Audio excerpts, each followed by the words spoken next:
tenemos que tener también una idea, por eso que siempre a los pacientes hay que pesarlos, hay que tomarle la talla, porque vamos a ver que mucho del manejo se tiene que hacer con el dato del peso.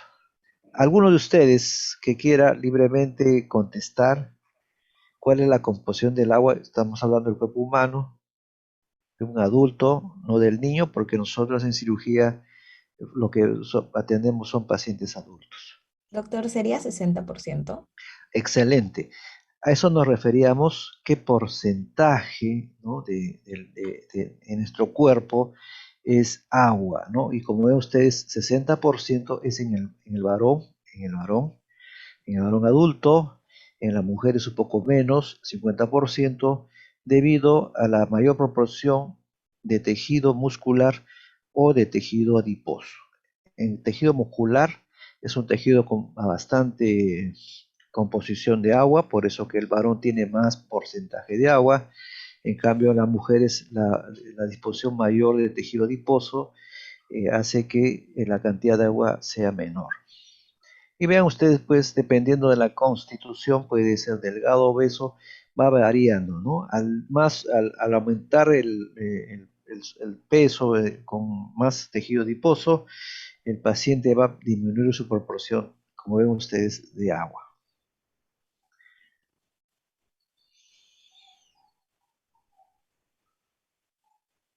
Muy bien, tenemos otra pregunta. Eh, Alexandro Narváez, ¿puedes ayudarnos a contestar esta pregunta? Sí, doctor, la composición del compartimiento extracelular, si no me equivoco, es el plasma y el líquido intersticial. Ya, pero ¿qué cantidad de agua tiene esos compartimentos? El extracelular completo creo que era 20% y de esos el intersticial era 15 y 5 el plasma, Ahí creo. está, excelente, ¿no es cierto? Entonces el agua que está fuera de la célula es el agua extracelular y equivale al 20% del peso del paciente. Y esta agua extracelular se va a tener a su vez en dos compartimentos menores, uno que es el agua plasmática o el agua vascular, que equivale al 5%, y el agua intersticial, que es el agua que se encuentra en el tejido conectivo, el tejido de sostén, que hace que las células formen o se integren formando tejidos, y eso equivale al 15%. Decíamos también, ¿no?, que la composición del líquido extracelular, vamos a tener una serie de electrolitos, una serie de proteínas. El agua intracelular es el agua que está dentro de la célula, que equivale al 40%, ¿no?, para sumar y completar el 60% de agua, y está formado también, como vemos, con una proporción diferente de electrolitos, habrá más predominio de potasio, comparando con el extracelular. Cuando hablamos de balance de agua, ¿a qué estoy refiriéndome? Es una balanza que hacemos todos los días entre los ingresos del paciente, lo que recibe el paciente, o contra los egresos, que es lo que pierde el paciente. En los ingresos tenemos aquí la ingesta, ¿no?, de líquidos, ¿no?, los alimentos también que ingerimos, pero también tenemos que considerar el agua de oxidación, que es el agua producto del metabolismo de los alimentos, que equivale más o menos entre 300 y 500. En cuanto a los egresos, normalmente tenemos una pérdida de orina que va de 1500 aproximadamente, 200 en las heces, pero hay una pérdida que normalmente no vamos a apreciar directamente, que hay que hacer un cálculo con fórmulas. Estas pérdidas llamadas insensibles se llaman así porque es parte del vapor que se pierde por la superficie del cuerpo y por las vías aéreas. Equivale a aproximadamente 80 mililitros. Cuando hay una alteración, lo primero que se va a producir, sobre todo cuando estamos en un paciente con alteraciones de la hidratación, se va a alterar la osmolaridad, ¿no?, de los fluidos internos, y esto a su vez va a estimular en el hipotálamo a unas células que son llamadas osmoreceptores, que van a provocar dos respuestas. Uno, una respuesta de tipo subjetiva, que es la sed. Entonces, cuando el paciente está deshidratado o la persona está deshidratada, el paciente inmediatamente presenta la sed y uno, si está normal, probablemente tome líquidos a voluntad hasta saciar. Pero en el caso del paciente operado, el paciente que no puede ingerir por vía oral, entonces nosotros tenemos que reponerle con la hidratación apropiada. En este caso, la hidratación parenteral. Pero también hay otro efecto que viene a ser, ¿no?, el estímulo de esta hormona, la hormona antidiurética, que lo que hace en pocas palabras es disminuir el flujo urinario. Primero habrá una oliguria, después, ¿no?, si no resolvemos el problema, va a presentarse una anuria. Muy bien. ¿Cuáles son los requerimientos de agua, ¿no? Porque tenemos que hablar de requerimientos, ¿no? Muy bien. Entonces, estos requerimientos del agua, ¿no?, son igual, son conceptos que lo aplicamos, vamos a aplicar a los pacientes con fórmulas, ¿no? Con fórmulas que vamos a ver. ¿Quién me puede contestar? A ver, por ejemplo, me gustaría que Angelo Boggio, Angelo Bobbio, ¿podría contestar la pregunta de la pantalla?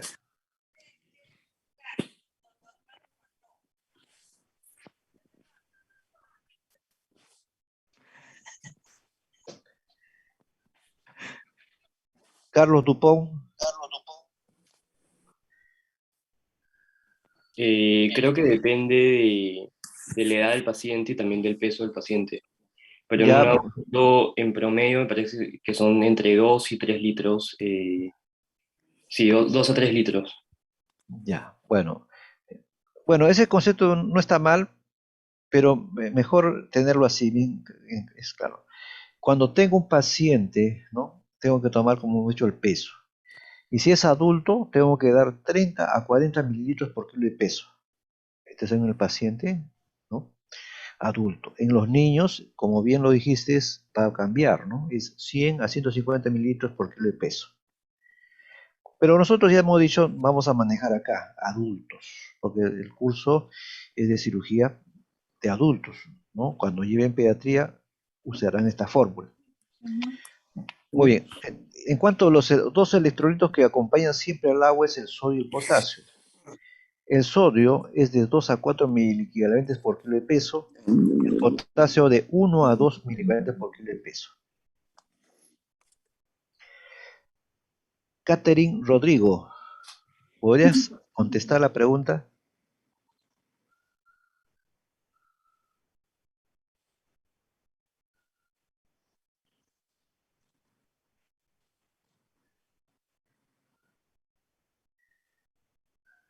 Dora Aspilcueta, ¿nos podrías ayudar con la respuesta?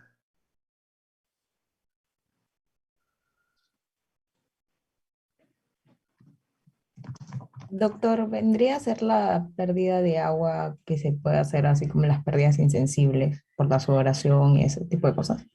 Ya, las pérdidas, está bien, el concepto de la pérdida es todo lo que sale de nuestro cuerpo, ¿no? Pero cuando hablamos de ordinarias, para diferenciarlas de las extraordinarias o las patológicas, tenemos que tener este concepto. Por ejemplo, pérdidas renales, es decir, normalmente todos los días nosotros orinamos, piccionamos, y esa es una pérdida ordinaria, que está presente todos los días, ¿no es cierto? Y va entre 150 más o menos 500 en 24 horas.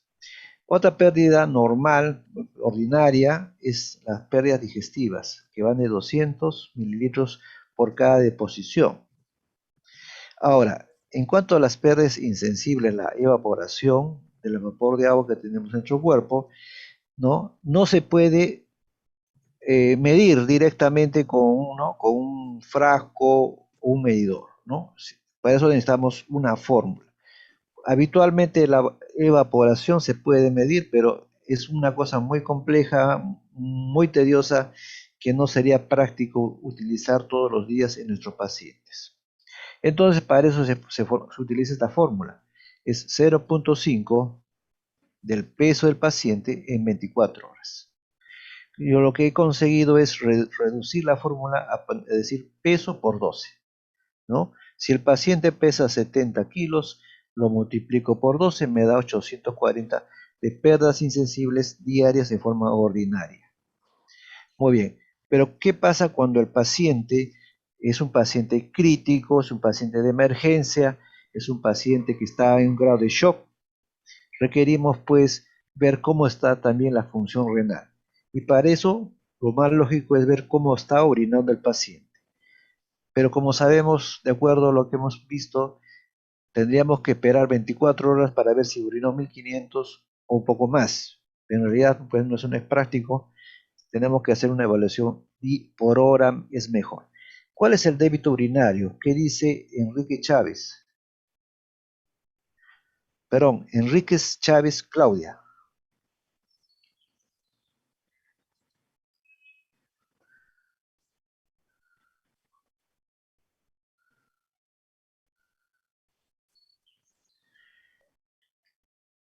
¿Qué dice Jean-Pierre Matos Salazar?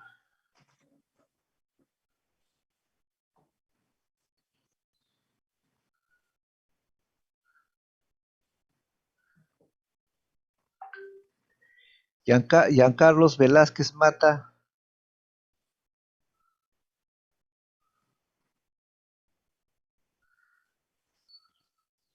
Doctor, ¿sería la cantidad de orina que tiene el paciente por día, Por hora. por hora? Por hora sería, ¿no? Entonces, cuando tú quieres, te piden, calcule pues en 1 o 2 horas la hidratación que estamos viendo un paciente que viene muy mal a la emergencia, le colocamos la sonda Foley y una bolsa colectora para medir por hora cuánto micciona el paciente. Entonces, si un paciente tiene 70 kilos, por decirles, el paciente debe urinar entre 35 hasta 70 mililitros por kilo por hora. Entonces, cada hora tenemos que monitorear. Si el paciente, por decirles, orina menos de 35, ya estamos pensando que hay un problema, ¿no? Perrenal, posrenal, será el caso, tenemos que evaluar, ¿no? Pero ya sabemos que tenemos esta forma también de cómo controlar o mejorar la hidratación de nuestro paciente. Estas son las pérdidas digestivas de esos 200 mililitros y como ven la composición de electrolitos también por ahí se pierde. Muy bien, esta pregunta se refiere a cómo se calculan las pérdidas insensibles, pero las pérdidas insensibles extraordinarias, ¿no? Las que no son en una persona que está habitualmente como nosotros, pues simplemente tenemos nuestra evaporación que ya lo calculamos con la fórmula de 0.5 por kilo por 24 horas, o lo que hemos dicho peso por 12. Pero aquí estamos pidiendo cómo se calculan las pérdidas, pero insensibles, pero en personas que están pues en una condición especial de enfermedad o posoperados. ¿Qué dice Vilches Bao, Joana Lucía?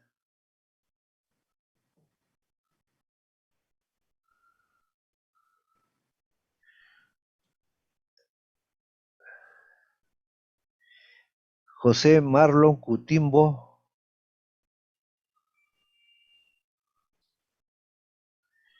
José Miranda Chávez. Sí, doctor. Sí, Ah, bueno, sería una fórmula 0.5 minutos por kilo de peso por hora. ya. En realidad, a diferencia de la fórmula anterior, cuando el paciente tiene pérdidas extraordinarias, ¿cuáles son las pérdidas extraordinarias en un paciente quirúrgico? Es en el momento que se opera. Cuando al paciente le hacen una laparotomía, le hacen una cirugía, el vapor de agua se va a perder en mayor volumen, ¿no? Entonces, por eso que las pérdidas sensibles van a ser 5 mililitros por kilo por el número de horas en que demora la cirugía, ¿ya? O número de horas de las operaciones. Entonces, ahí aumenta, como ven ustedes, lo lógico. Entonces, para completar las 24 horas, ¿no? Porque el paciente se operó y pues pasa a recuperación, se completa a las 24 horas con la otra fórmula de 0.5 porque ya el paciente está con el abdomen cerrado, el abdomen está ya suturado. Otra pérdida insensible viene a ser la fiebre. En el caso de la fiebre, por cada grado por encima de 37,5, hay que incrementar 150 mililitros como pérdida de cada paciente. Otra pérdida también es la hiperventilación.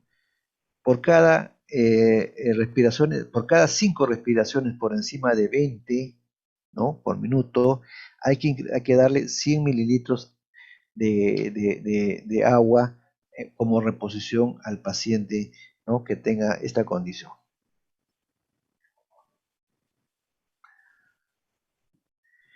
¿Hasta aquí alguna pregunta?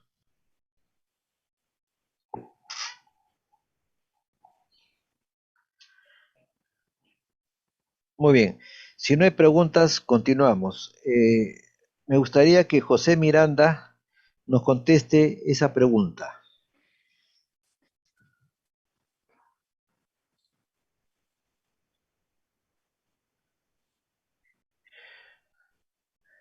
José Miranda, ¿estás? Sí, doctor, sí, justo dicen, es que estaba la... Eh, mm, 140.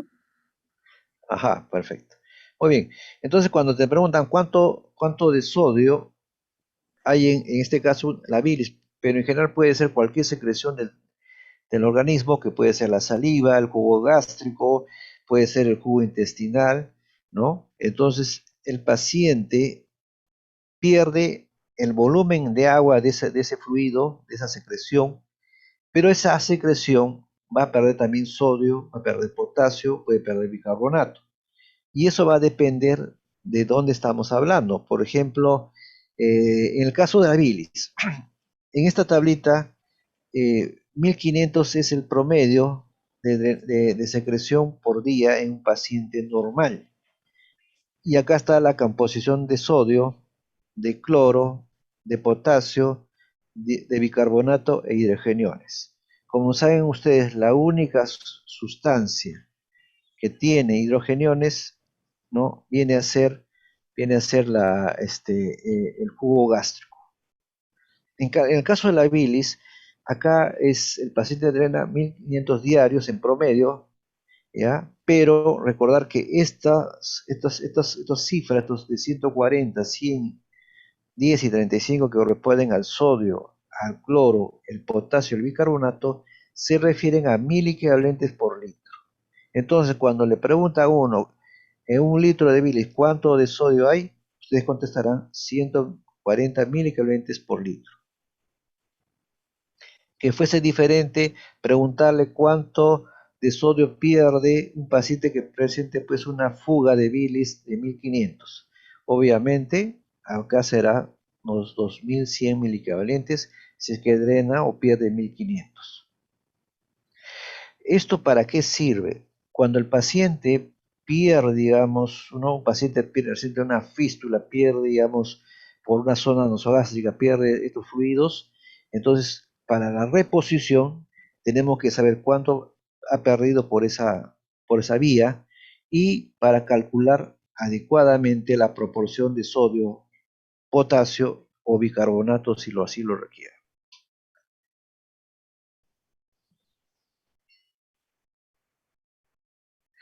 Muy bien, ahora ya nos viene, ya tenemos los problemas planteados, ahora, ¿cómo los tratamos estos, no? Para eso tenemos que tener a la mano los productos farmacológicos que tenemos al alcance en nuestras farmacias, en nuestros hospitales, en nuestras clínicas, ¿no? Por ejemplo, un producto muy utilizado para la rehidratación es este producto que es el cloruro de potasio al 20%.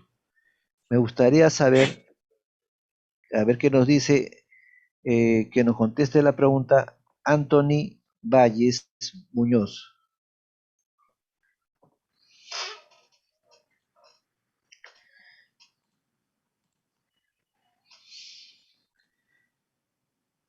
Anthony Valles, ¿estás?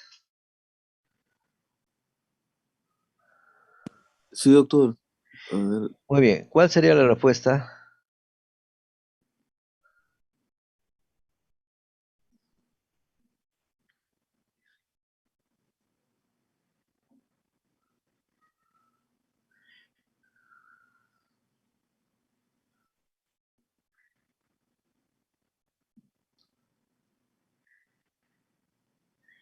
Diego Boscoso.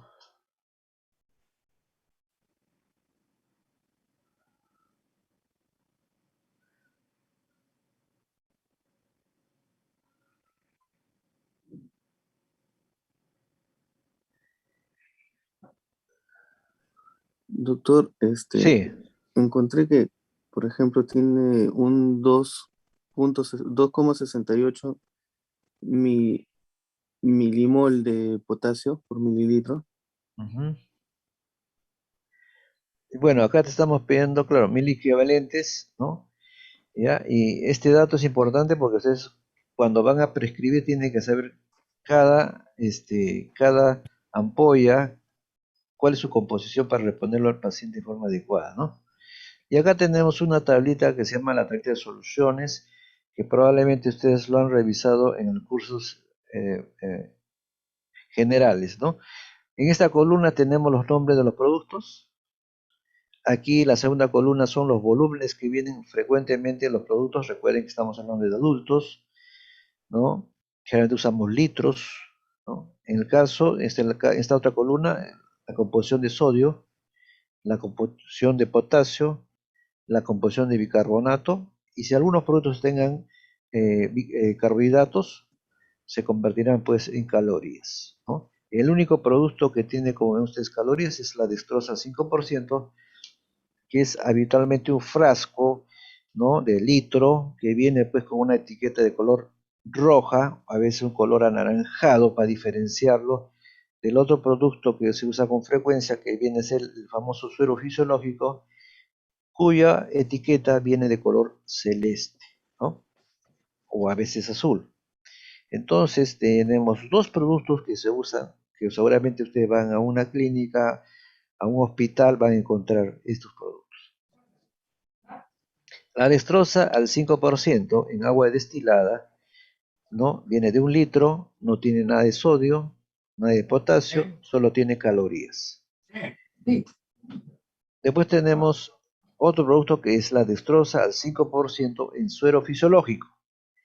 Esa también viene de litro, pero a diferencia del anterior, ya tiene sodio sodio y cloro nada más.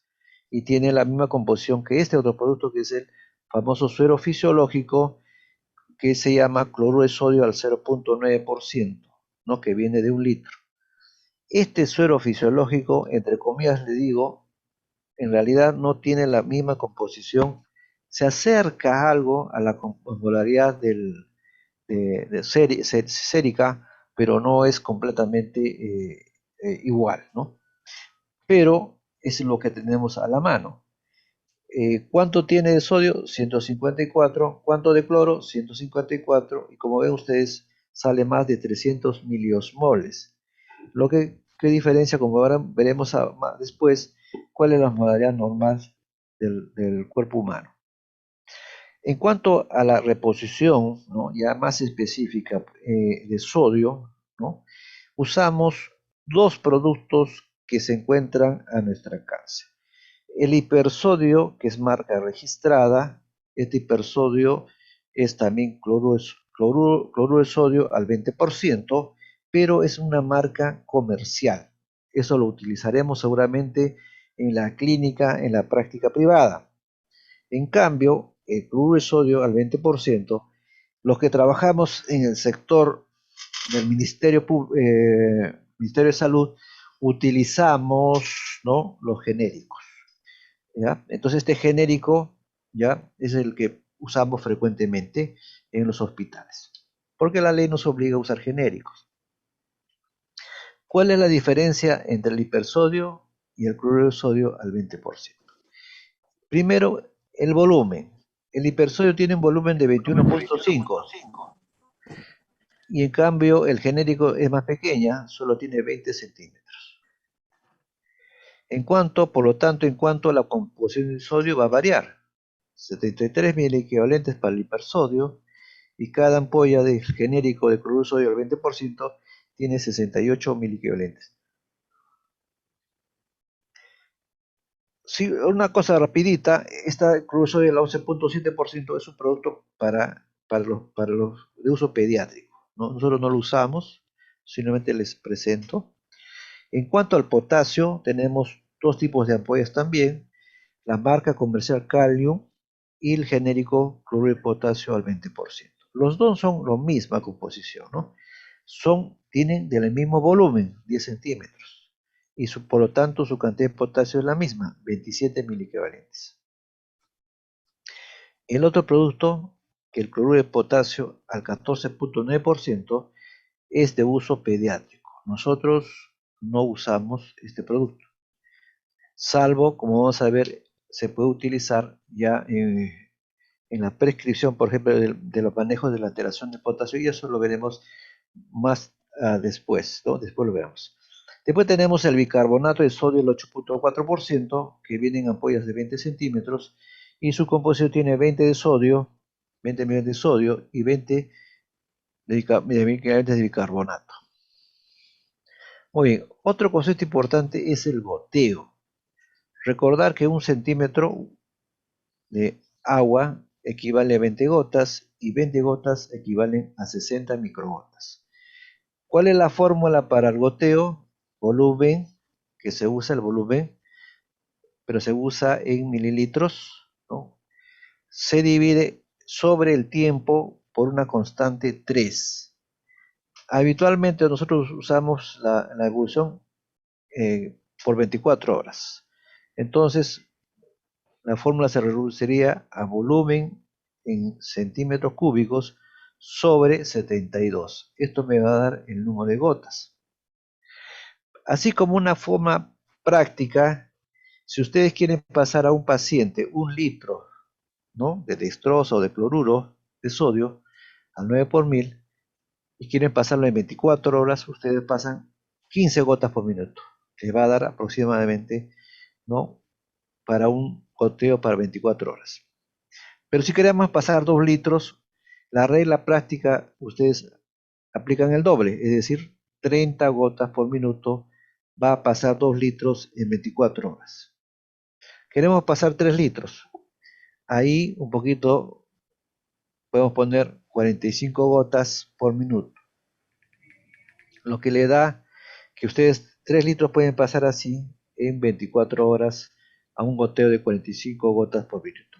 Esta regla práctica puede variar porque ustedes cuando saquen los cálculos van a ver que es un aproximado de esta regla de los 15, 30 y 45. Es una regla práctica, pero ¿no?, ustedes apliquen esta fórmula para que le dé la cantidad de esto. Otra recomendación es, le va a salir fracciones, ¿no? Siempre hay que redondear el goteo al número más próximo, a 30, a 35, a 40 o a 45. Así, siempre al número más cerca redondear, porque es muy difícil regular el goteo pues a 42 gotas, 43 gotas, a 41 gotas, es un poco más difícil.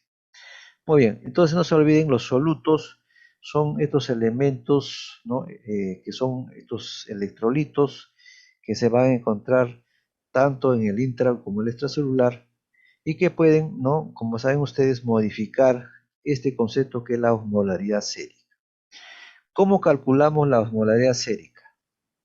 Seguramente ustedes algún momento lo han aprendido, ¿no?, que dice Alexander Parco.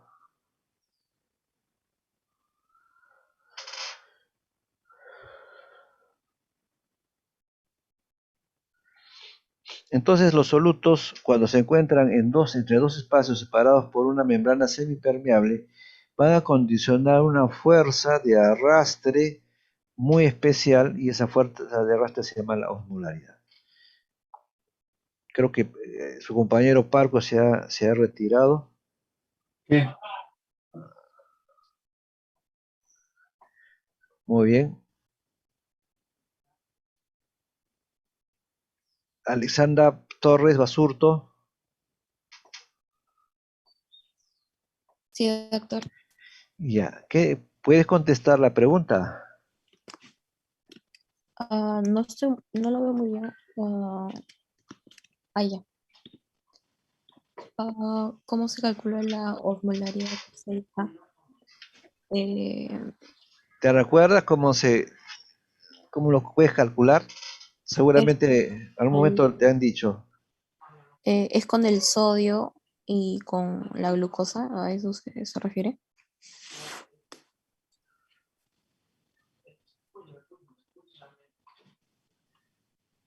Doctor. Sí, hay varias formas, ¿no? Pero ustedes hay una fórmula más completa y otra fórmula más sucinta, ¿no? Por ejemplo, la osmolalidad sérica, puedes calcularlo sumando 2 veces el sodio, más el potasio, más la glucosa sobre 18, el nitrógeno ureico sobre 2,8 y te va a dar la osmolaridad sanguínea. Esa es la forma más larga, pero si ustedes tienen solamente el sodio, pueden sacar así, ¿no? Y es que el sodio acaba de determinar la osmolaridad de sérica.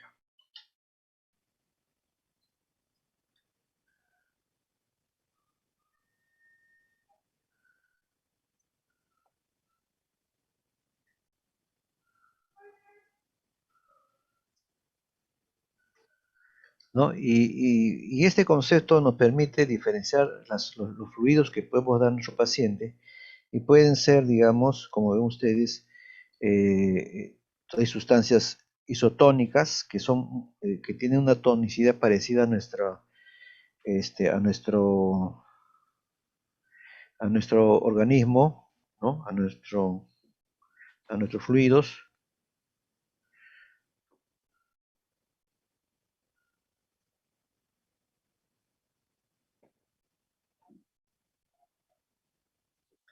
Podemos encontrar también unas sustancias hipotónicas, que la tonicidad es menor, o sustancias hipertónicas que tienen demasiado soluto. Y aquí vamos a ver algunas diferencias, ¿no? Cuando líquidos son isotónicos, quiere decir que la cantidad de solutos es la misma, la manera es parecida, entonces hay un intercambio normal de ida y de regreso de los fluidos dentro de la célula y con líquido que está por fuera de la célula, el líquido extracelular. Cuando tú colocas a un paciente fluidos hipotónicos, ¿no? Que como pueden ser por ejemplo, el agua destilada, puede ser la destroza 5% sin nada de electrolitos, ¿no? Entonces, ¿qué va a pasar? El agua es atraída hacia el interior de la célula, produciendo, como lo que ven ustedes acá, el edema. Si en cambio ustedes ¿cómo se llama? A ver, van a colocarle una sustancia hipertónica como puede ser la destroza al 50%, puede ser el mannitol y otras sustancias más que son tienen muchos solutos, lo que hace es al contrario, jalan el agua hacia el espacio extracelular, provocando pues la deshidratación de la célula y presenta al paciente el famoso signo del pliegue. El otro elemento importante es el sodio. El sodio, como saben, es un electrolito principalmente extracelular y su volumen de consumo es de 3 a 5 gramos por día en nuestra sociedad, por ejemplo. Y por vía sérica tenemos, ¿no? Varía entre 135 a 145 miliequivalentes por litro. Pero el sodio tiene unos mecanismos reguladores. ¿Cuáles son? Los barroreceptores y receptores del volumen, ¿no? Tenemos varios receptores que se encuentran en el tórax, en las grandes arterias, a nivel renal, en el aparato yuxtaglomerular. También vamos a encontrar estos tipos de receptores en el sistema nervioso central, en el encéfalo y en el hígado, en las células de Kupffer. Pero la hiponatremia leve y la hiponatremia moderada habitualmente son manejos que no requieren un tratamiento especial, simplemente mantenimiento y controles seriados de los electrolitos, en este caso el sodio. Pero cuando es severa, ¿no? Cuando decimos que es severa, cuando el sodio está en menos de 120 microgramos por litro. En estas condiciones tenemos que tener mucho cuidado con el manejo de estos pacientes. Estos pacientes van a presentar, miren, ¿no? El agua se difunde al encéfalo y el paciente va a presentar pues, síntomas muy generales de náuseas, vómitos, cefalea, puede tener irritabilidad muscular, convulsiones y coma. Como ven, gran parte de los síntomas iniciales son síntomas muy generales, muy parecidos a los síntomas digestivos que tiene un paciente que viene pues por un cuadro de patología abdominal. En cuanto a los signos, hay un predominio de signos neurológicos, ¿no? Muchas veces los pacientes pueden presentarnos con esta signología y si no nos damos cuenta podemos pensar, no, este es un paciente no para cirugía, es un paciente que no tiene que ver el neurólogo. Pero sin embargo tenemos que ver bien cómo está el sodio, porque es este factor que nos puede jugar una mala pasada. En cuanto a la clasificación de las hiponatremias, es una clasificación bastante extensa, bastante, digamos, compleja, no digo, por lo menos no digo, no es sencilla, porque tiene varias diferencias, ¿no? Por ejemplo, la primera es una hiponatremia con osmolaridad normal. Esta condición se presenta en las hiperlipemias y en las hiperproteinemias. Estas dos condiciones son las que se asocian a esta condición, pero habitualmente no es patología que directamente nosotros los cirujanos vemos. También tenemos la hiponatremia con osmolaridad aumentada. Esto se presenta en los pacientes por hiperglicemias, pacientes que hayan recibido en forma inadecuada infusiones de mannitol y glicerol, que también, como les digo, no es un paciente que habitualmente llega a nuestras manos. Esos son pacientes que son atendidos generalmente con otras especialidades. Lo que tenemos también, las hiponatremias con osmolaridad disminuida, que pueden ser como ustedes con líquido aumentado, extracelular aumentado, normal. Hay una variedad de cosas de estas. Quizás nosotros, los cirujanos, enfrentamos más las hiponatremias con líquido extracelular disminuido, ¿no? Con osmolaridad también disminuida. Estas se presentan por pérdidas renales o extrarrenales. Nosotros en realidad lo que vamos a ver con más frecuencia, pérdidas gastrointestinales, el paciente con vómitos, el paciente con fístulas intestinales, el paciente con tercer espacio, ¿no? Producto de la peritonitis que produce una inflamación y se produce un secuestro de líquido a nivel del espacio intersticial. También vamos a tener pacientes, ¿no? Algunas veces con hilo dinámico, con pancreatitis, por ejemplo, o pacientes con quemaduras amplias. También tenemos este otro aspecto que viene a ser con líquido extracelular aumentado. Estas condiciones no lo vemos nosotros con frecuencia, ¿no? Esto es más pacientes que llegan a medicina interna, por ejemplo, el paciente con insuficiencia cardíaca congestiva, el paciente con síndrome nefrótico, o el paciente con líquido extracelular normal. También poco lo vemos nosotros porque es patología de hipotiroidismo, patologías de la hipófisis, ¿no? También recordar en este grupo aquellos pacientes que pueden ser producto de los medicamentos que indicamos. Por ejemplo, oxitocina, carbamazepina, salicitatos, colchicina, clorproramida, que son situaciones de manejo que hay que tener que reconocer en estos pacientes. También tenemos el síndrome de secreción inadecuada de hormona antidiurética. Esta secreción, que es un síndrome grande, lo que podemos sí hacer, digamos, recordar que se asocia más a la presencia de neoplasias del pulmón y el sistema nervioso central, que se va a caracterizar por estas manifestaciones de hiponatremia, hiposmolaridad, hiperosmolaridad urinaria, ¿no? Y para esto vamos a tener, pues, habitualmente no lo manejamos los cirujanos, lo maneja el nefrólogo. En cuanto al tratamiento, ¿cómo manejamos la hiponatremia? Cuando decíamos, primero hay que identificar la causa específica de fondo. Después de haber identificado, tenemos que evaluar el grado ¿no? de severidad.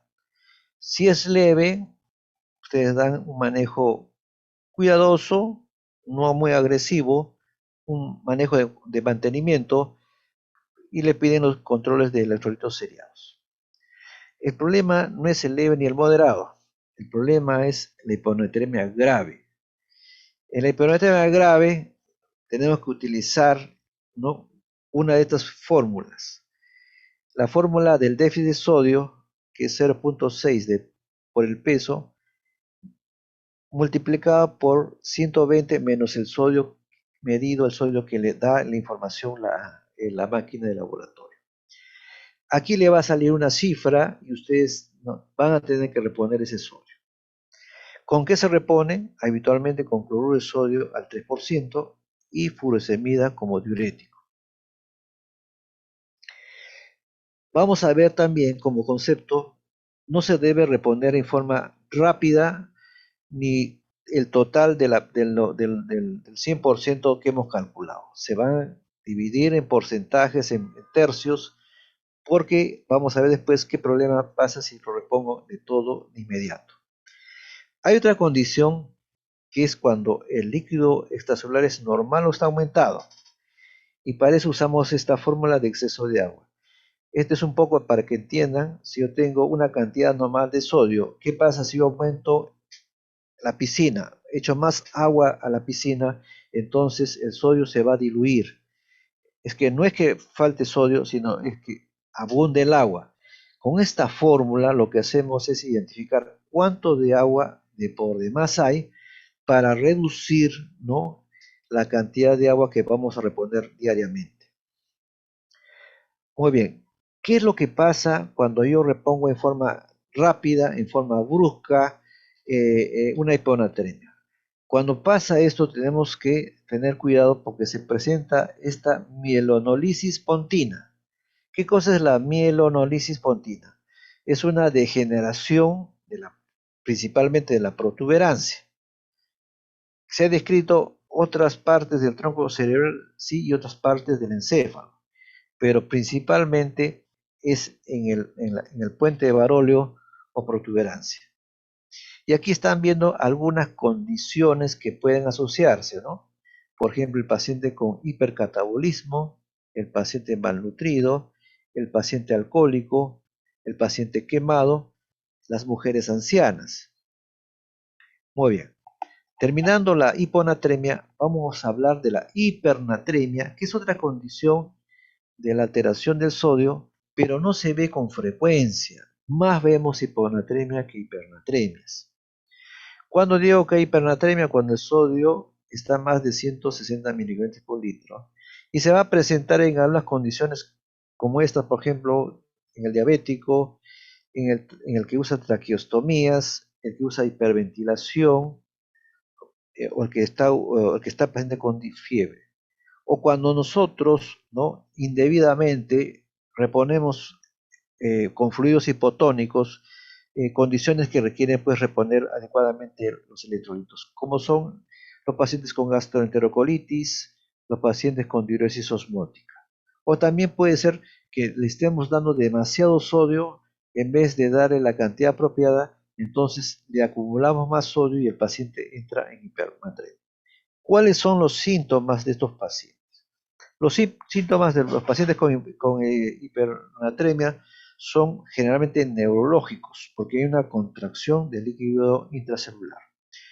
Va a haber letargia, va a haber debilidad, convulsiones, el paciente puede llegar al coma y se puede producir sangrado porque hay un desgarro al disminuir el volumen del cerebro, del encéfalo, hay un desgarro de las venas cerebrales produciendo pues hemorragias. Muy bien, entonces el tratamiento es bajar la cantidad de sodio utilizando soluciones isotónicas y a veces, ¿no? Soluciones hipotónicas. Eso dependerá del caso. Y controles pues apropiados de los electrolitos. Y aquí la recomendación final, no vamos a reponer en forma rápida ¿no? Tampoco como, o sea, no corrijamos la hipernatremia de forma rápida, hay que hacerlo en forma progresiva, dentro de las primeras 48 horas, no hacerlo de inmediato en forma brusca. El otro electrolito importante es el potasio.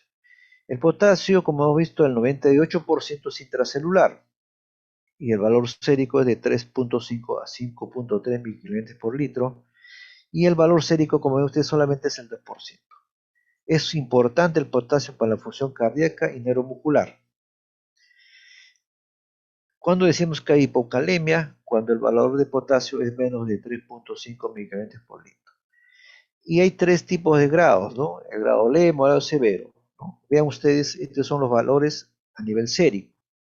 Pero si ustedes se ponen a ver acá, este es el real valor de déficit que tiene, ¿no?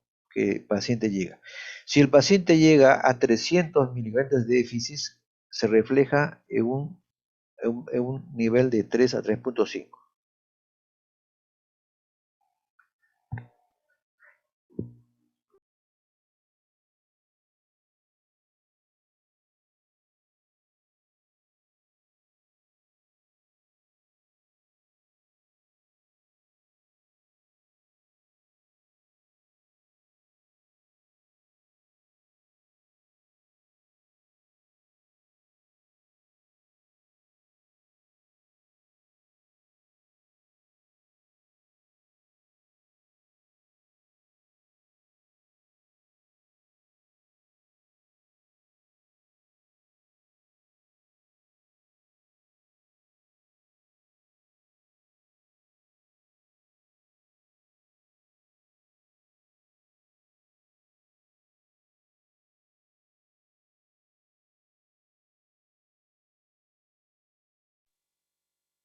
Doctor, disculpe, ¿terminó la clase?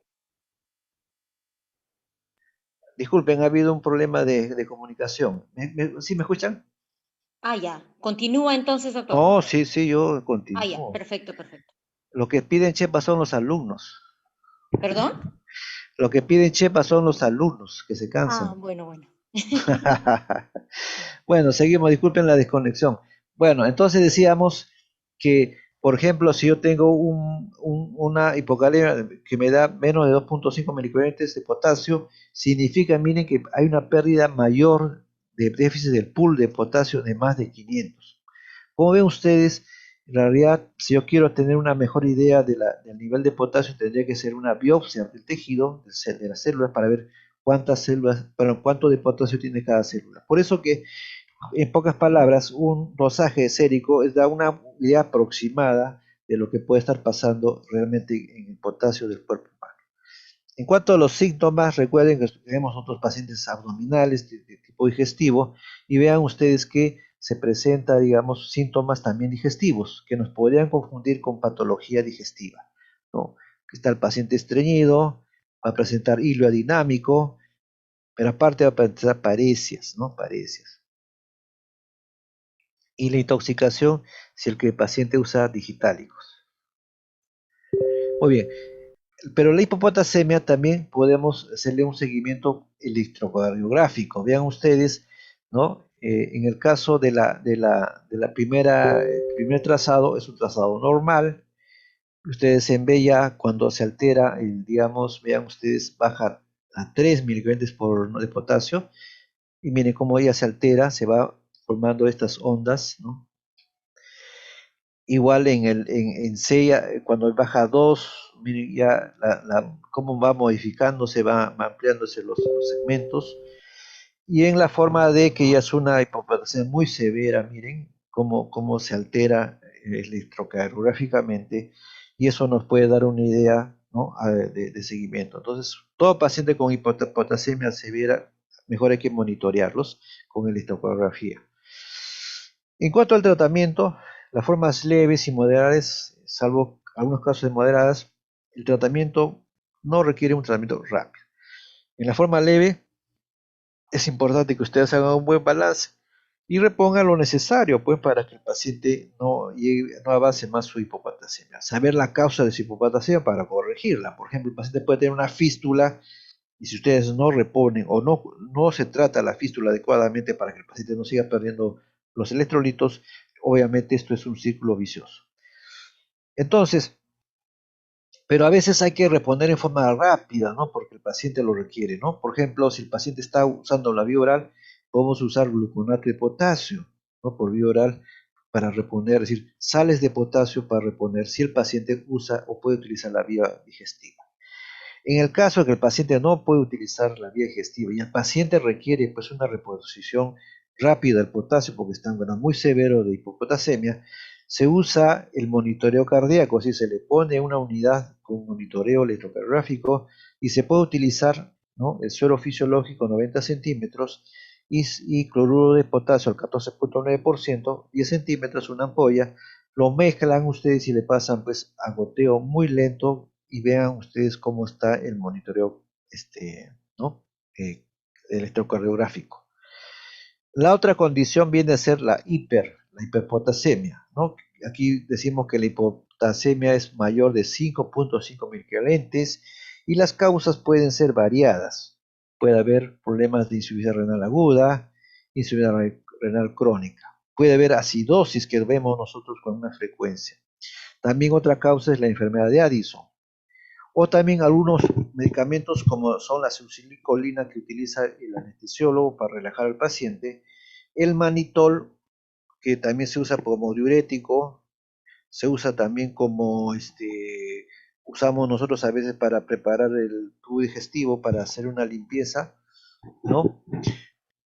O algún medicamento que tenga sales de potasio. Hay muchos medicamentos que utilizan como medio sales de potasio y eso puede también producir la hiperpotasemia. Pero también la hipercalemia o la hiperpotasemia puede también encontramos cambios electrocardiográficos. ¿Cuáles son? La T picuda, la pérdida de la onda P, el QRS ancho, ¿no? Entonces estos trazados, ¿no?, nos pueden indicar que el paciente tiene hipercalemia. La hiperpotasemia, ¿qué síntomas va a presentar? Miren, hay síntomas muy variados desde el punto de vista neurológicos, síntomas cardíacos y síntomas digestivos. Lo más altrantes, va a haber disfagia, disartria, parálisis flácida, puede haber paro respiratorio, ojo, hay arritmia, hipotensión y también, ojo, puede haber paro cardíaco, náuseas y vómitos e hilo. Por eso que un paciente que va a entrar a operarse, por más emergencia que fuese, lo primero que tenemos que corregir es el potasio. Si está hiperpotasémico, tenemos que disminuir ese potasio, ¿no? Se puede utilizar, como van a ver, algunos medicamentos o puede utilizarse también pues la diálisis de urgencia. O igual, paciente con hipopotasemia, también hay que igual, ¿no?, compensarlo antes que entre las operaciones. Muy bien, ¿cuál es el tratamiento de emergencia, ¿no?, cuando tenemos que preparar al paciente? Si el paciente puede ingerir por vía oral, bueno, este no es un paciente de emergencia, un paciente que todavía puede usar la vía oral, entonces usamos el poliestireno de sulfato de sodio, más conocido como Kayexelate. Entonces preparamos con una mezcla de consorbitol y le damos para que tome 2, 3 o 4 veces al día y eso ayuda a eliminar el potasio. Pero ¿qué pasa si el paciente no puede usar la vía oral y tenemos que bajar el potasio lo más rápido posible? Hay varias alternativas. Una de ellas es usar gluconato de calcio al 10% a la avena de 4 a 6 horas cada vez para bajar el nivel de potasio. O pueden usar el bicarbonato de sodio al 8.4% en 10 minutos, ¿no? Entonces hace su control y vemos viendo cómo va bajando el potasio. En algunas condiciones poco más severas se puede utilizar la glucosa al 10%, ¿no?, con insulina 20 unidades. Y eso se pasa en 30 minutos y baja adecuadamente el nivel de potasio. Pero a veces no podemos hacer ni una de estas cosas y tenemos que utilizar otra herramienta que viene a ser la hemodiálisis de urgencia. Como ya hemos dicho, paciente con potasemia no puede ingresar a sala de operaciones, ¿no? Debido a la gravedad que tienen estos pacientes que pueden hacer inmediatamente paro cardíaco o paro respiratorio. Muy bien, me gustaría si tienen alguna pregunta para continuar con la segunda parte.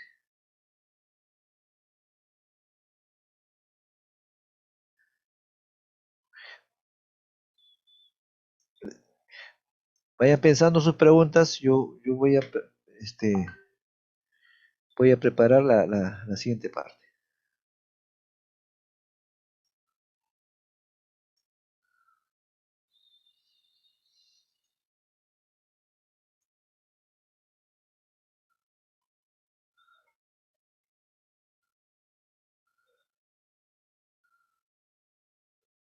Mientras ustedes van pensando, vamos a entrar a otra parte de la clase que es el equilibrio ácido-base. Como ven ustedes, son temas esotéricos, temas terribles que muchas de las veces lo entendemos o lo queremos entender, pero en realidad tiene su dificultad, no porque sea difícil, sino porque tenemos que hacerlo práctico. Así me refiero, practicarlo, ¿no? Una cosa es tener estos conceptos y otra cosa es estar practicándolo día a día.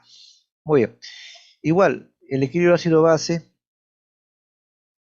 como saben, es poco que mantener la concentración de los hidrogenones, es decir, el ion hidrógeno, en los fluidos en forma apropiada, en forma normal.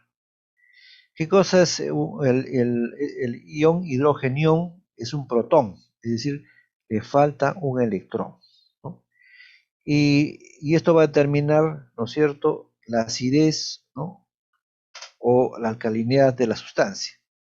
Y este cambio es dinámico, ¿no? Como ven ustedes en la imagen, eh, ¿no? El ácido se puede convertir en base y va ganando, perdiendo el protón, ¿no? Y es una condición que que encontramos, ¿no? Muy bien. Cuando decimos que la solución es neutra, cuando la cantidad de hidrogeniones y el ion hidroxilo son iguales, ¿no? Es neutra, una sustancia neutra, ¿no? Cuando decimos que es ácida, cuando los hidrogeniones son mayores que los hidroxilos. Entonces hay acidez. Y alcalosis o alcalemia sería al revés. Habrá más hidroxilo que iones hidrógeno, ¿no? Como saben ustedes, en nuestro organismo hay sustancias que son alcalinas, hay sustancias ácidas como son el jugo gástrico, por ejemplo, la bilis es alcalina, por ejemplo, ¿no? Son dos cosas que por ahí son contradictorias, pero es así, la dinámica de nuestro organismo es así, ¿no? Muy bien. En cuanto a los valores de referencia, ¿cuál es el pH normal? 7.4, como saben ustedes. El bicarbonato varía entre 20 a 25. Otro elemento importante es la presión parcial del CO2, que varía en 40 más menos 4. El exceso de base es la cantidad de ácido de base fuerte para llevar al pH a una condición normal cuando el pCO2 es de 40, ¿no? Muy bien, ¿qué cosa es un tampón? ¿Qué es un buffer, no? El tampón es una sustancia, ¿no?, que tiene la característica de ser compuesta por un ácido débil y una sal de base fuerte, o una base débil con una sal ácida fuerte. Estas sustancias, tapones o buffer, son pues, se encuentran en nuestro organismo distribuidas en diferentes partes, en diferentes áreas, ¿no? Tenemos, por ejemplo, el sistema buffer bicarbonato de ácido carbónico, el sistema fosfato disódico con el fosfato monosódico, el proteinato con la proteína, la hemoglobina con la oxihemoglobina, ¿no? ¿Y para qué sirve todo esto, no? Entonces, cuando hay una agresión, un cambio, ¿no es cierto?, del equilibrio ácido-base, son los amortiguadores los primeros que reaccionan, ¿no? Son las sustancias que tratan de evitar el desequilibrio. Cuando vence o simultáneamente, ¿no?, cuando los organismos son vencidos, digamos, o necesitan el complemento de otro órgano muy importante, el pulmón. El pulmón se encarga de eliminar los excesos a través de la eliminación del CO2. Y conjuntamente y finalmente es el riñón que se encarga o de eliminar el bicarbonato o reservar el bicarbonato para que no se pierda el equilibrio. Entonces vean cómo trabaja el cuerpo para mantener esta condición. La acidosis puede ser metabólica, puede ser respiratoria. ¿Cuándo decimos que es metabólica? Cuando el problema es el bicarbonato. Es decir, cuando el bicarbonato se pierde, disminuye. ¿Y cuando decimos que es acidosis respiratoria? Cuando el CO2 se acumula en el cuerpo, no es eliminado.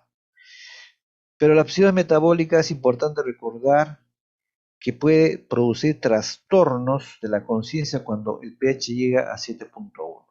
El paciente va a presentar somnolencia, confusión, estupor y coma. El paciente también va a presentar alteraciones cardiovasculares. Por ejemplo, cuando tiene un pH en 7, por ejemplo, se altera, disminuye el gasto cardíaco y el paciente va a comenzar a presentar arritmias. El paciente va a presentar la famosa respiración de Kussmaul, ¿no? Que nos va a decir, este paciente tiene un problema de acidosis metabólica. Pero también pues se puede subdividir la acidosis de acuerdo a la disfunción renal predominante. Puede ser por acidosis tubular renal, por hiperaldosteronismo o por diuréticos ahorradores de potasio. Bueno, esto de acá, por suerte, no lo vemos nosotros mucho, eso es para otra especialidad, pero sí les informo que es así. O puede ser por pérdida de bases, ¿no? Cuando el paciente presenta muchas diarreas, pérdidas, ¿no? No solamente diarreas, puede ser pérdidas por fístulas pancreáticas, fístulas biliares, ¿no? El paciente pierde, no se puede recuperar la base y el paciente va a entrar en acidosis metabólica. Algunas cirugías como la ureterosimoidectomía están reportadas con perdidores de bases, el uso de inhibidores de anidasa carbónico también, ¿no? O el uso de cloruro de amonio o aminoácidos catónicos. En cuanto al tratamiento, debemos tratar la enfermedad de fondo. Primero identificar el problema y tratar el problema de fondo. En todos los casos hay que adecuar la hidratación y la ventilación. En el caso que detectemos que hay un déficit, ¿no? del bicarbonato, nosotros tenemos que aplicar bicarbonato, porque se perdió la cantidad, ¿no? de bicarbonato, ¿no? Que puede ser por vía renal o por vía digestiva, por las fístulas. Entonces utilizamos, ¿no? esta fórmula, ¿no? El déficit de bicarbonato es igual al déficit de base por el peso sobre 4. Aquí más o menos hemos encontrado un ejemplo por cada, por ejemplo, por cada diferencia de lo que se llama el delta del pH, que equivale más o menos a 0,15 por cada 0,15 de delta pH. Cuando hablamos de delta de pH es el pH que ustedes lo calculan con las fórmulas y el valor que tiene el resultado que les da el AGA y que se le toma en el laboratorio. Entonces, esta alteración va a dar un equivalente a 10 microlitros por cada 0,15 hay un déficit de 10 microlitros, ¿no? Entonces, eso es lo que tienen que ustedes, ¿no? reponer de acuerdo con este calculador del déficit de base, multiplican el peso y dividen por 4. Les va a salir un valor, pero igual cuando reponen sodio, no se repone pues inmediato la cantidad de bicarbonato que ustedes calculan. Siempre se recomienda, ¿no? Un tercio, ver cómo evoluciona, control de AGA, otro tercio, ¿no? En forma progresiva y cuidadosamente y ¿no? con observación. El otro concepto es el anion gap, que es los aniones diferentes al cloruro y al bicarbonato. ¿Cómo se calcula? El anion gap es sodio menos cloro menos bicarbonato. y pueden diferenciar las acidosis de acuerdo a esto, ¿no? Hay con anión GAF aumentado que se presenta en las intoxicaciones por estos medicamentos, por la radiomiolisis o la destrucción del tejido muscular, por acidosis láctica y cetoacidosis, incluyendo la insuficiencia renal. Ahora, la acidosis láctica es si nosotros vemos, ¿no? No se olviden, eso sí vamos a ver en cirugía porque frecuentemente tenemos pacientes con grados diferentes de shock sépticos que nos dan estos elevación del ácido láctico. La alcalosis metabólica es al contrario, va a haber un incremento del bicarbonato o puede haber pérdida por vía no respiratoria. ¿Qué factores alteran, no? Alteraciones de la filtración, la misma hipocalemia, la misma hipocloremia, la pérdida de ácidos, la adición de álcalis, a veces tenemos que dar álcalis, ¿no? Rara vez se da, pero si se da, puede ser una condición de alcalosis. O la reabsorción pasiva del bicarbonato. Eso ya estamos hablando a nivel renal. ¿Cuáles son las causas de alcalosis metabólica? Pueden ser con respuestas al cloruro, así aparte ustedes reponen cloruro, sobre todo en problemas gastrointestinales, ¿no? Pacientes con zona nasogástrica bastante, que fluye con bastante flujo y que a su vez, digamos, estamos con mucho tiempo con la zona nasogástrica en el paciente. Pacientes vomitadores. También tenemos que ver en los pacientes con adenoma villoso de colon. Son pacientes que pierden cantidad de bases, ¿no? Esto sí vemos nosotros. Esto sí, no, para cirugía es esto de acá. Esto lo vemos. Diuréticos, poshipercapnia, algunos medicamentos como la carbapenicilina o las penicilinas. Bueno, carbapenicilina sí usamos para los pacientes con pseudomonas, penicilina casi ya no usamos mucho nosotros. Muy bien. Pero también hay sin respuesta a cloruro, como son los hiperaldoteronismos primarios y secundarios, el síndrome de Cushing, el uso de esteroides, el síndrome de Bartter o la ingesta de alcalinos. Esto de acá no vemos pues realmente porque está descrito, lo presentamos, pero no es que veamos nosotros este tipo de alteraciones diariamente. En cuanto al cuadro clínico, en el cuadro clínico hay que entender que los síntomas, ¿no?, se van a mezclar con la enfermedad de fondo y la hipopotasemia. Todos estos pacientes van a presentar náuseas, anorexia, alteraciones mentales, pueden llegar al letargo y finalmente pueden llegar inclusive a la muerte.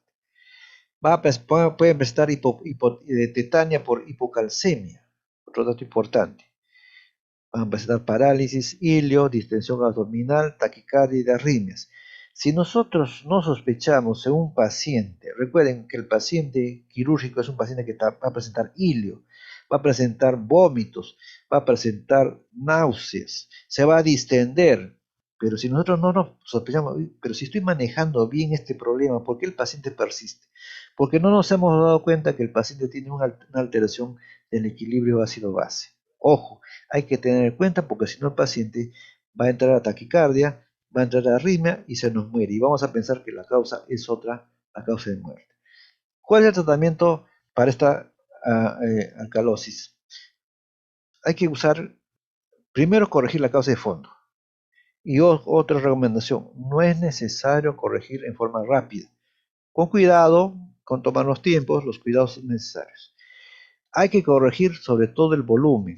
Hay que hacer un buen balance hidroelectrolítico. Hay que corregir el potasio.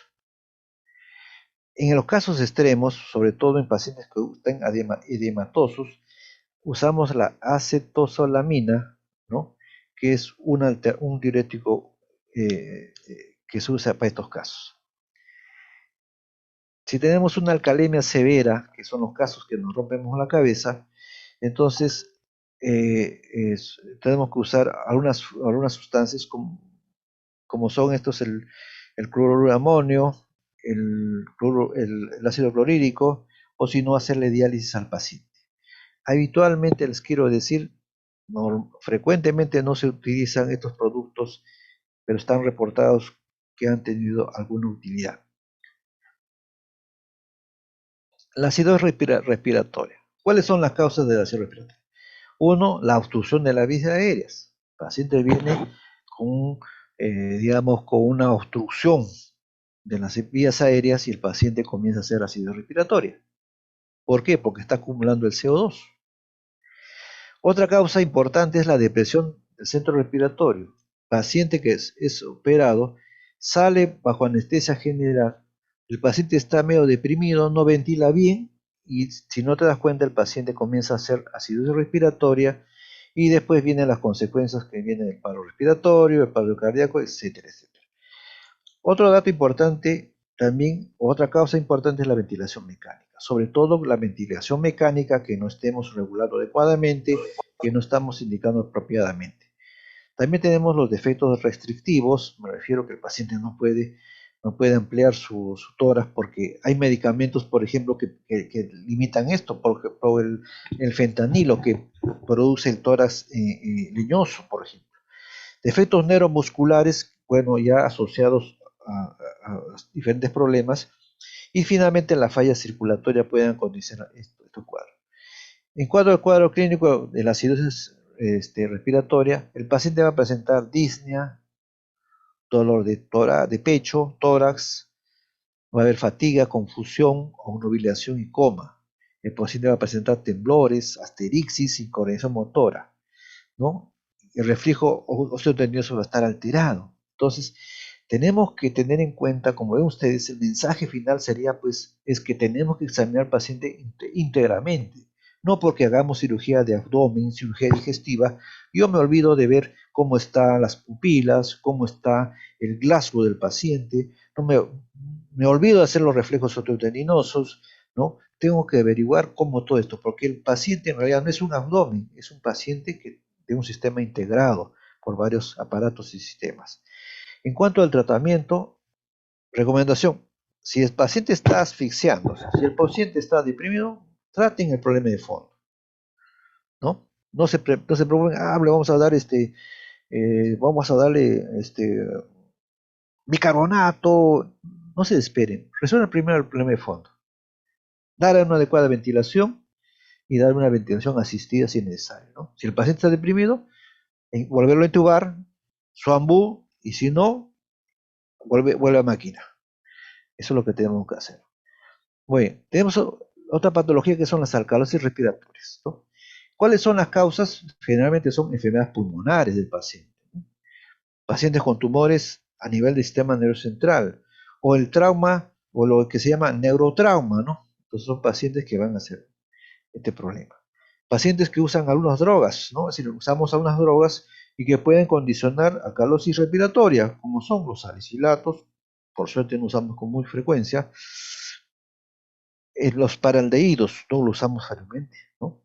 Pero otros sí que sí tenemos con frecuencia nosotros que ver son las septicemias a gram negativos. Esto sí, les confieso que sí tenemos frecuencia septicemia a gram negativos en cirugía general y que necesitamos, ¿no?, pensar en estos casos alcalosis respiratoria, si el paciente no va. También otra causa está descrita la ventilación mecánica. Otra causa, la insuficiencia cardíaca congestiva. ¿Cuáles son las manifestaciones de estos pacientes? Hay parestesias, hay adormecimiento de las extremidades, hay cefalea, hay confusión, ¿no? Ojo, el paciente que entra y tú lo ves confundido, no te pongas a pensar, pues este paciente tiene un problema en ACV, no señor.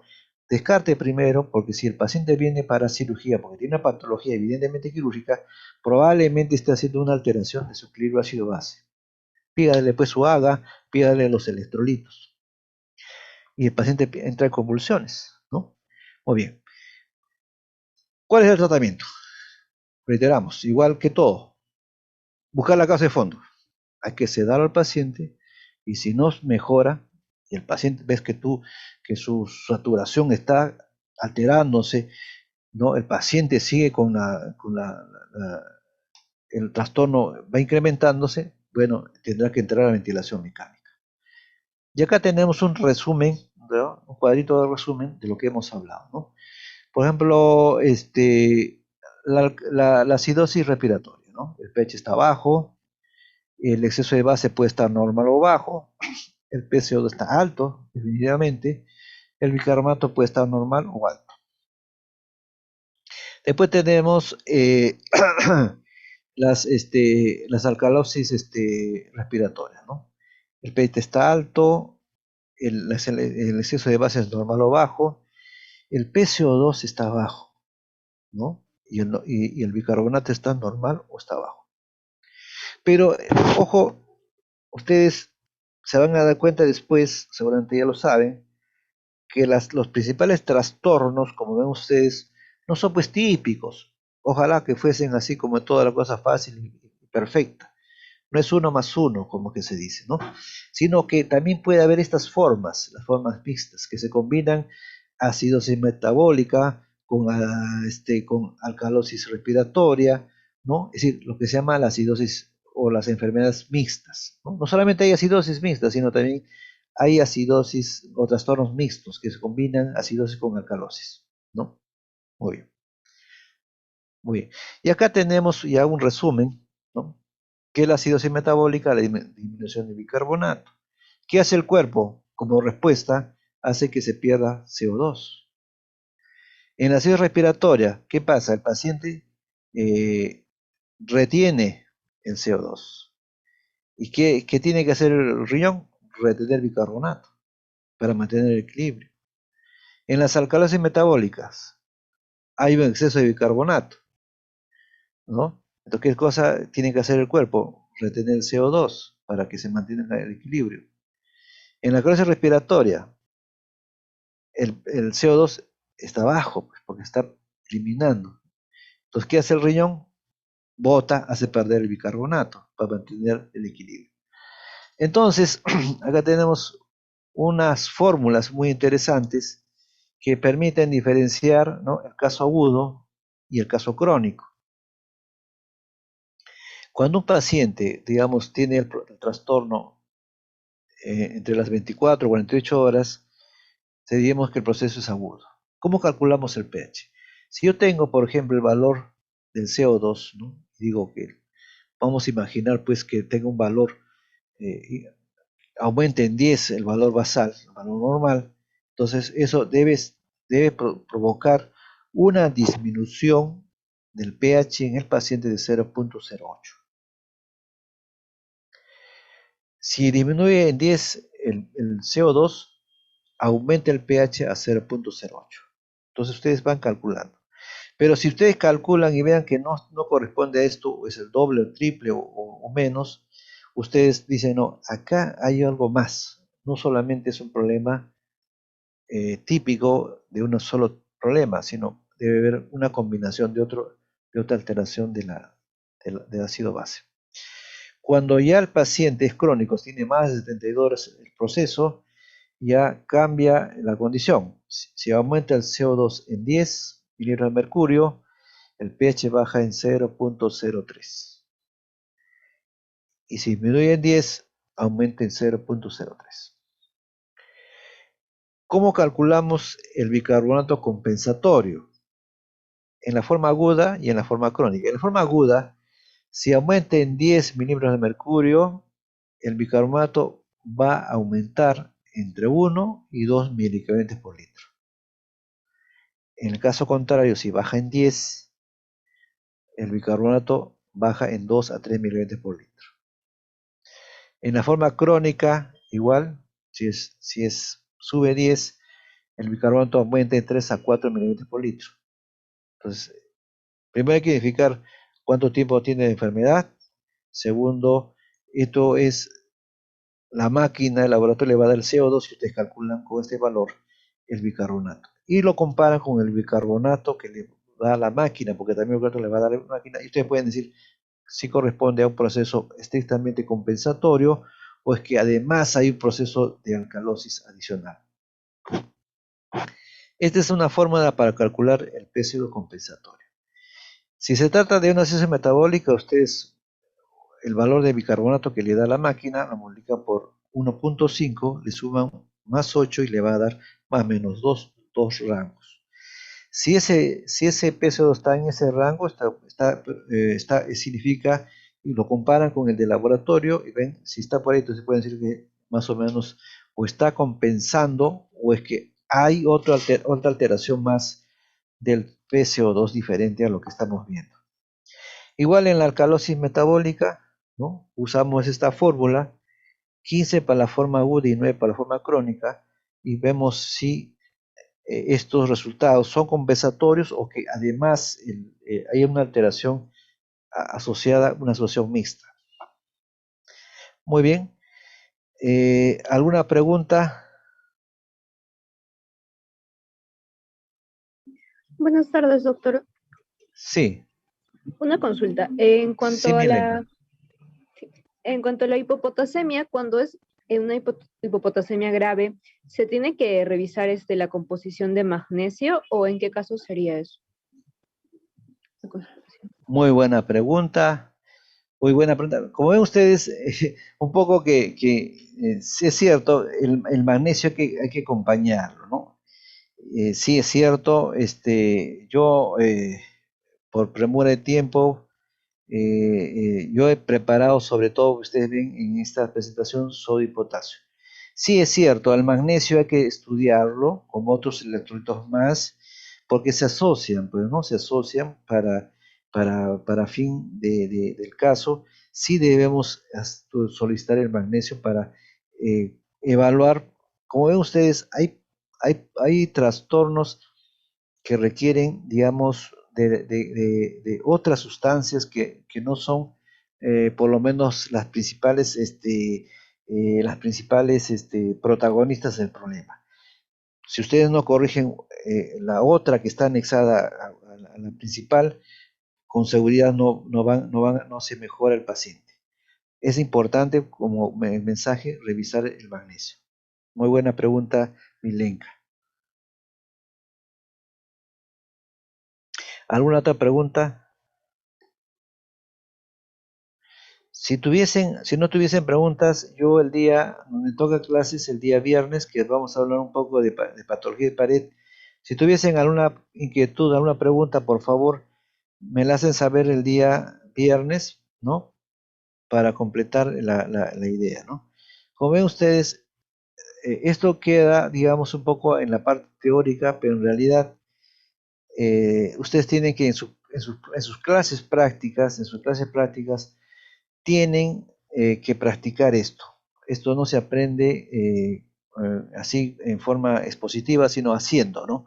Con ejercicios, con casos simulados de pacientes con cierta patología y ustedes van aplicando. Primero aprender bien cómo hacer un buen balance, después la reposición de los líquidos de acuerdo a la necesidad del paciente, ¿no? Después entramos allá a la parte más general de manejar dos cosas importantes que nosotros debemos aprender. Uno, manejar las hiponatremias y las hipopotasemias, que son dos cosas que se presentan frecuentemente. Y en la alteración ácido-base tenemos que ver sobre todo la acidosis respiratoria, la acidosis metabólica.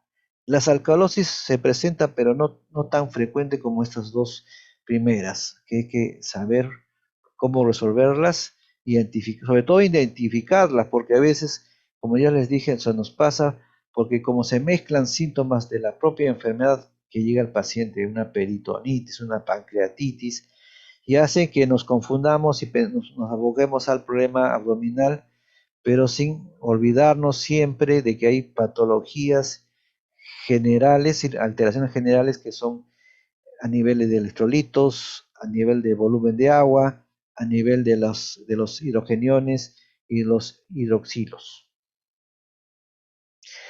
Muy bien.